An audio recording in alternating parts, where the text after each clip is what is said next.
Hoje, quarto domingo da Páscoa, domingo do Bom Pastor, festa da nossa comunidade Bom Jesus.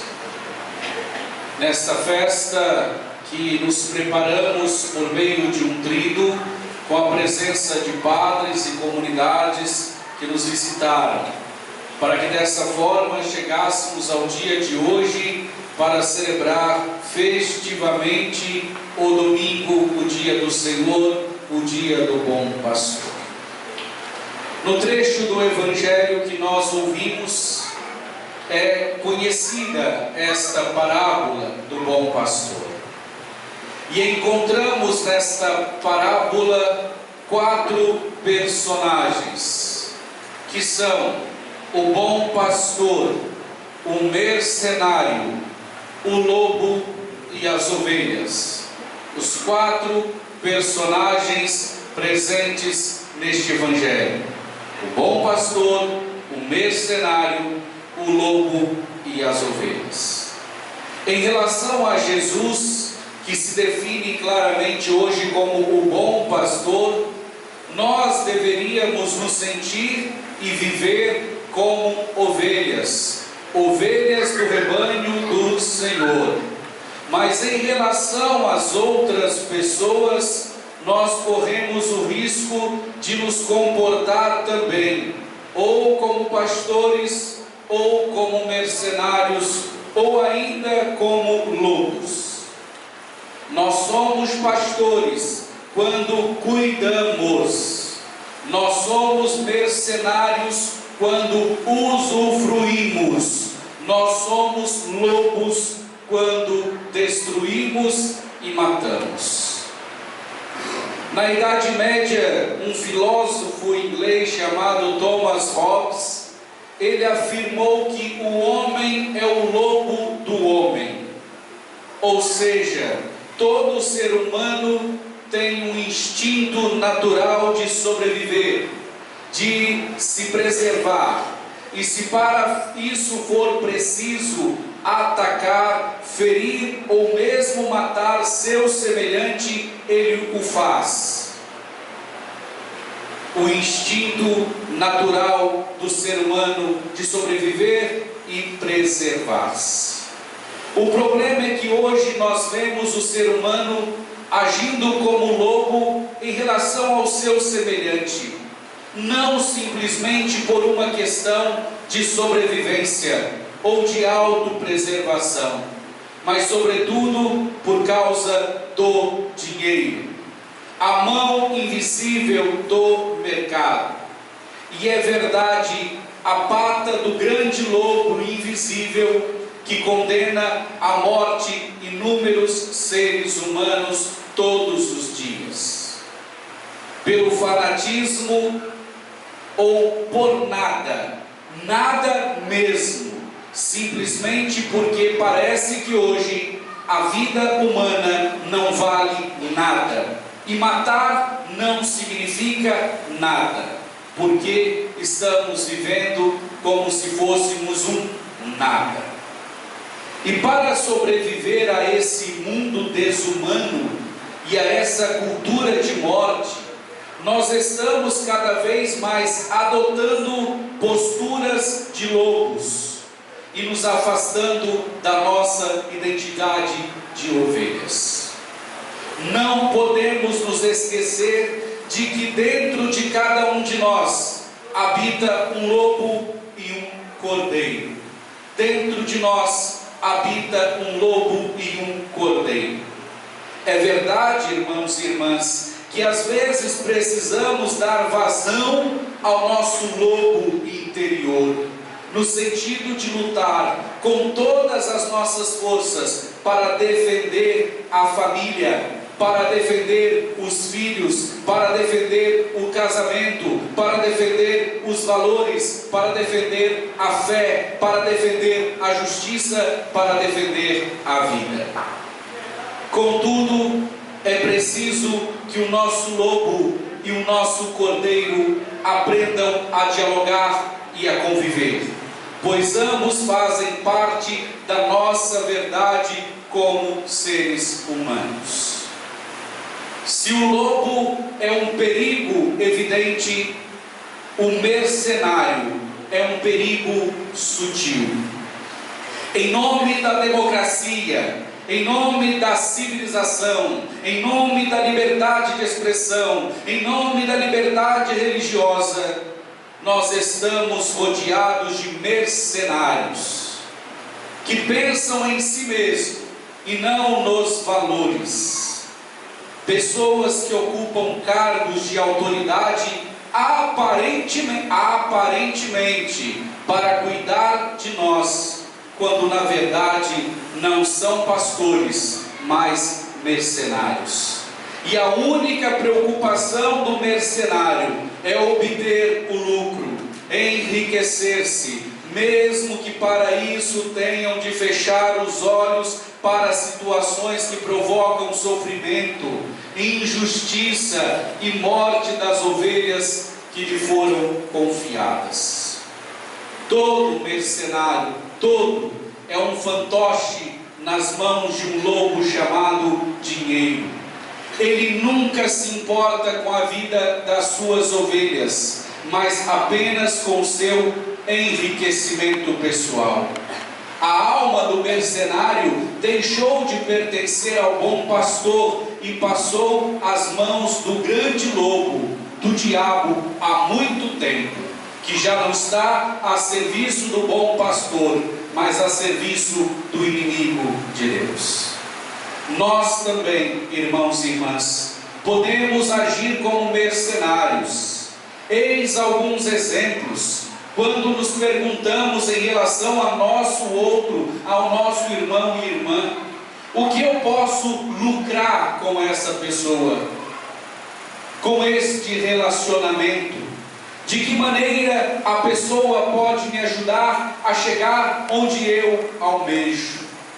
Quando a doença chegou para minha esposa, quando a doença chegou para o meu marido, meu compromisso matrimonial acabou.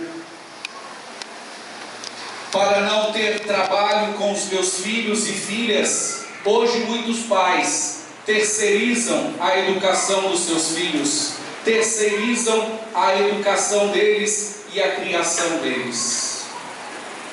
Numa palavra, se o mercenário sacrifica seu tempo, renuncia ao descanso ou ao lazer e suporta algum sofrimento, é unicamente para ganhar mais e nunca para cuidar das ovelhas que lhe foram confiadas. Irmãos e irmãs, São Pedro, o chefe dos apóstolos, deixou claro que somente Jesus Cristo é nosso bom pastor. Somente em Jesus Cristo que podemos encontrar salvação, que podemos encontrar cura, que podemos encontrar libertação. Somente em Jesus, o bom pastor. São Pedro disse na primeira carta: em nenhum outro há salvação, pois não existe debaixo do céu outro nome dado aos homens pelo qual podemos ser salvos. Somente Jesus salva. No entanto, é importante lembrar o que afirma o Salmo do Bom Pastor. O Salmo responsorial diz: ainda que eu caminhe por vale tenebroso, nenhum mal temerei, pois estás junto a mim, teu bastão e teu cajado me deixam tranquilo. O Salmo: o Senhor é meu pastor, nada me faltará. O pastor tem em suas mãos dois instrumentos para cuidar de suas ovelhas: o bastão e o cajado. Enquanto o bastão é utilizado para defender as ovelhas dos ataques dos lobos e de outras feras, o cajado é utilizado para recuperar a ovelha que corre risco de cair no precipício. Portanto, o cajado é aquele que tem uma volta, um arco nele. Este é o cajado, como o báculo do nosso bispo diocesano, como o báculo dos bispos, tem aquela volta, o cajado. O bastão é uma barra de ferro, de madeira, melhor dizendo. Então, irmãos e irmãs, isso significa que o verdadeiro pastor não é somente aquele que protege e cuida, mas também aquele que educa e corrige. O pastor, o verdadeiro pastor, além de proteger e cuidar, ele também educa e corrige. Se hoje nós temos crianças que precocemente agem como pequenos lobos em relação aos seus coleguinhas de escola e também em relação aos seus professores, é porque os seus pais, quando os têm, usam demais o cajado, a proteção e o cuidado, mas quase nunca o bastão da educação e da correção. Além do mais, é importante lembrar que quando uma ovelha teima em ficar longe do seu pastor, se expondo de maneira irresponsável e desnecessária a certos perigos, o pastor precisa agir contra o seu próprio coração de pastor e quebrar a patinha da ovelha, para que ela aprenda a ficar perto dele, para que ela aprenda a não mais expor irresponsavelmente a riscos de morte. Isso suscita uma pergunta: eu aceito as correções que preciso receber do meu bom pastor para me educar no caminho da justiça e da santidade? Ou eu quero apenas o seu cuidado e a sua proteção?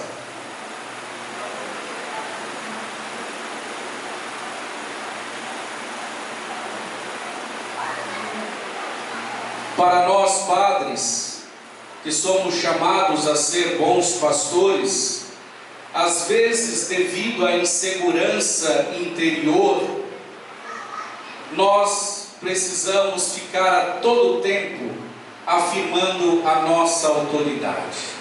Alguns agem dessa forma perante o seu rebanho por medo das ameaças.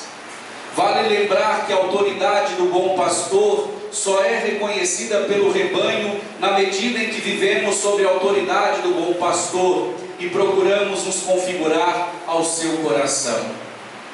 Então, irmãos e irmãs, nós como pastores precisamos, antes de qualquer coisa, nos submeter ao bom pastor Jesus Cristo, diariamente submetidos ao bastão da sua palavra, como ele sempre, Jesus, o bom pastor, se submeteu à palavra do Pai. Muitos pastores querem agir com autoritarismo, mas não é assim que deve conduzir o seu rebanho, com autoritarismo, batendo na mesa, dizendo que aqui quem manda sou eu. Não foi isso que Jesus nos ensinou. Jesus nos ensinou a ser bons pastores, e bom pastor é aquele que de fato, como o Cristo disse, eu dou a minha vida livremente para posteriormente recebê-la novamente. O bom pastor, a autoridade do bom pastor se faz com o seu testemunho de vida, e não dizendo, aqui quem manda sou eu, a autoridade sou eu e todos devem me obedecer. A autoridade do bom pastor não é autoritarismo. Então, irmãos e irmãs, o verdadeiro pastor é aquele que sempre faz a vontade de Deus. Não é aquele que diz, eu sou pastor, mas na verdade é um mercenário. Porque os verdadeiros pastores, eles são escolhidos por Deus para realizar a sua missão em nome de Deus, nunca em nome próprio. Nunca em seu nome próprio, mas sempre a vontade de Deus em nossas vidas. O verdadeiro pastor é aquele que ensina, aquele que cura, aquele que santifica. Portanto, Esse é o verdadeiro pastor, que sempre está pronto para ensinar o que a igreja diz, na sua riquíssima tradição, e não o seu achismo pessoal. O verdadeiro pastor cura as feridas de suas ovelhas, e o verdadeiro pastor santifica as suas ovelhas, também santificando a sua própria vida em primeiro lugar. Assim, nós caminhamos segundo a vontade de Deus, olhando para Jesus, o verdadeiro pastor. Nós queremos aprender a ser verdadeiros pastores. Não só os padres são pastores de suas ovelhas nas comunidades, mas também cada um de nós somos pastores onde estamos inseridos. O pai e a mãe, pastores do lar, da família, do cuidado que deve ter para com o seu lar. Todos aqueles que exercem certos tipos de liderança numa equipe de trabalho, na comunidade, deve sempre ter o coração do bom pastor. Sempre. Pois nós sempre cantamos que Ele é o pastor, nada nos falta, então aprendamos a confiar mais em Jesus, o pastor de todos os pastores. Que nós tenhamos o mesmo coração, o coração de Jesus, para aprendermos dia a dia, com o seu ensinamento, trazer e transmitir à comunidade de fé o ensinamento do Pai, que Jesus já nos ensinou, e ajudarmos no dia a dia da nossa vida a nos curarmos de nossas feridas e nos santificarmos todos juntos, pois é a vontade de Deus. Que na festa da nossa comunidade possamos sempre mais, animados pelo Espírito do bom pastor, fazer que entre nós nos preocupemos uns com os outros, cuidemos uns dos outros, amemos uns aos outros, perdoemos uns aos outros e vivamos a verdade daquilo que proclamamos com a boca, através do nosso testemunho de vida, trazer presente este sinal do pastoreio de Jesus. Que Deus nos ajude, que seu Filho Jesus sempre nos mostre o caminho e que Maria, a divina pastora, sempre interceda por nós, junto ao seu Filho amado, o pastor de todos os pastores. Louvado seja nosso Senhor Jesus Cristo. Para sempre seja louvado. Professemos a nossa fé. Creio em Deus Pai, Todo-Poderoso,